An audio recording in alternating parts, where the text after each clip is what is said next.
If you thought xenophobia in South Africa was just a series of isolated street incidents, think again. Because what just happened has now escalated far beyond protests, far beyond social media outrage, and straight into high-level continental diplomacy. Ghana has officially dragged South Africa before the African Union, accusing it of failing to protect African migrants from what it describes as repeated and escalating xenophobic attacks. But here's where it gets uncomfortable. This is no longer just about viral videos or online debates. This is now about accusations of human rights violations, broken regional unity, and a growing fear that Africans are no longer safe in another African country. And the timing is explosive. Because just as African leaders prepare for a major AU meeting in Egypt, this issue is being pushed directly onto the agenda, meaning it can no longer be ignored, delayed, or softened behind diplomatic language. Now, before we go deeper into how this unfolded, make sure you like this video and subscribe because stories like this are unfolding fast, and the next update could change everything we think we know about this crisis. What you are about to hear is not just a political dispute. It is a growing continental tension that raises one uncomfortable question. How did Africa reach a point where Africans are being accused of attacking other Africans on African soil, while governments begin to formally accuse each other at continental level? And more importantly, why is this happening again and again and again? Because this is not the first time, and it may not be the last. But to understand why Ghana's move is so significant, we need to go back and understand what actually triggered this diplomatic storm. The story begins with a pattern that has been building for years inside South Africa. Reports and videos circulating on social media over time have shown violent incidents targeting foreign nationals, many of them from other African countries. Shops being looted, people being chased from neighborhoods, homes being destroyed. In some cases, deadly attacks. South Africa, a country with a complex post-apartheid history and one of the largest economies in Africa, has long been a destination for migrants seeking work and opportunity. But it has also struggled with high unemployment, inequality, and tensions in low-income communities where foreign nationals are sometimes blamed for economic pressure. That tension has periodically exploded into violence. And now, according to Ghana's Foreign Affairs Ministry, the situation has reached a point where silence is no longer an option. On May 6, 2026, Ghana's Foreign Affairs Minister Samuel Okudzeto-Ablakwa reportedly sent an official letter to the African Union. In that letter, Ghana did not just express concern. It demanded action. The letter described the attacks as a serious threat to African unity and the ideals of Pan-Africanism. It argued that the violence undermines the African Continental Free Trade Area, which was designed to encourage movement, trade, and cooperation across borders. But here's where things start to escalate. Ghana did not just call for concern. It requested concrete steps.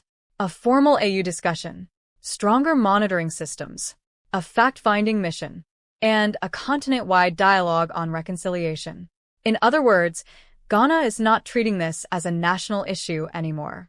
It is treating it as a continental crisis. And that raises a difficult question. Why now? Because according to reports, the decision follows renewed outrage after viral videos allegedly showed attacks, intimidation, and looting targeting African migrants in parts of South Africa.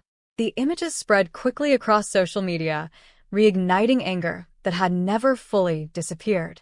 But here's where things start getting more complex, because behind these diplomatic demands lies a much more complicated reality.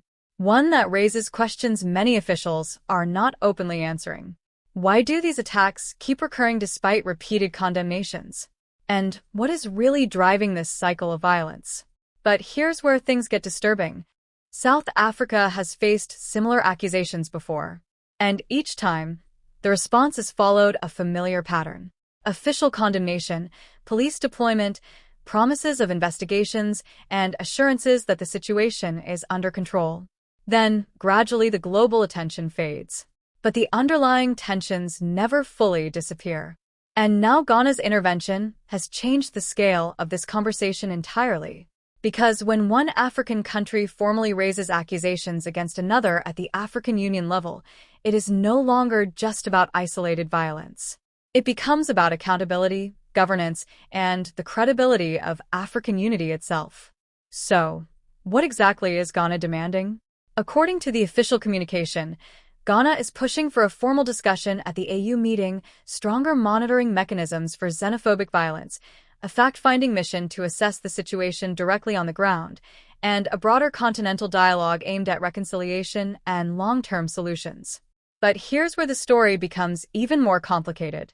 Because beneath these diplomatic demands lies a much deeper set of questions that few leaders are openly addressing. Why does this violence keep repeating itself, even after years of condemnation? Why do similar outbreaks continue to emerge in cycles, each time triggering international outrage, then slowly fading from attention? And perhaps the most difficult question of all, is this only xenophobia, or is it also a reflection of deeper structural problems inside South African society? To understand that, you have to look beyond political statements and viral videos. South Africa carries one of the highest unemployment rates on the continent. In many communities, survival depends on informal trading and small-scale businesses. In these same spaces, foreign-owned shops often operate side by side with local traders. Over time, this has created tension, competition, and in some areas, resentment. But many analysts argue that economic pressure alone cannot fully explain the violence. Because in several documented cases, attacks appear coordinated, repeated, and targeted in ways that suggest something more organized than spontaneous anger. And this is where things become uncomfortable. Because if these incidents are not just random outbreaks, then the question shifts toward prevention. Why are they not stopped before they escalate? And why do they keep recurring in the same form despite repeated government promises? Another major concern is law enforcement. Critics argue that responses are often reactive rather than preventive. Violence erupts, authorities intervene after the fact, and then the situation calms down. But the underlying conditions remain unchanged, allowing the cycle to repeat. And that brings us back to Ghana's decision. Because Ghana is not reacting to a single event.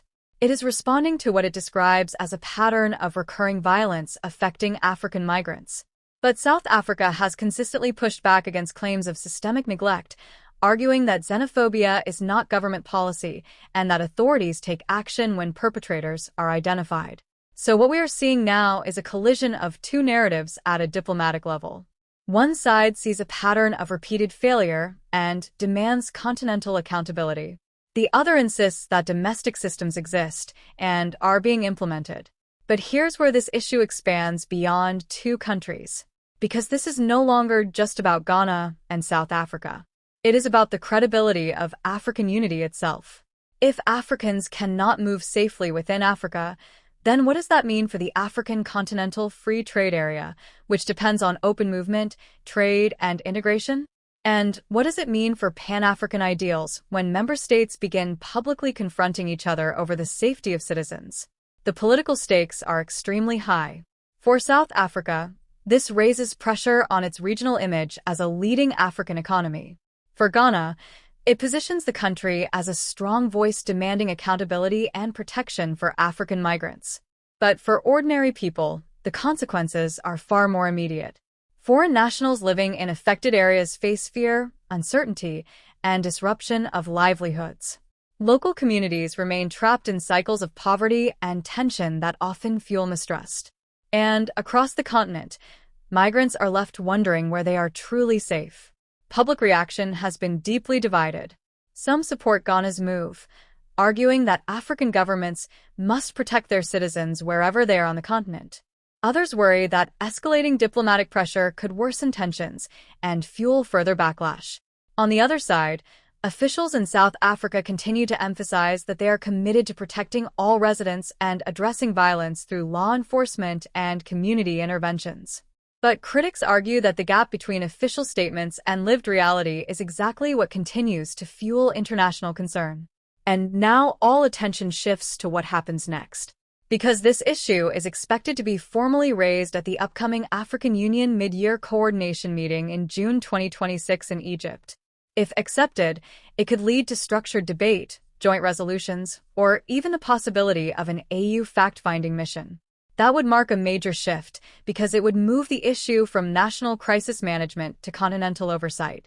But there is also another possibility that discussions remain diplomatic, statements are issued, and the situation slowly fades from urgency once again. And that is exactly what keeps this issue so volatile. Because for those affected, delays feel like inaction. For governments, it is a balance between sovereignty and accountability.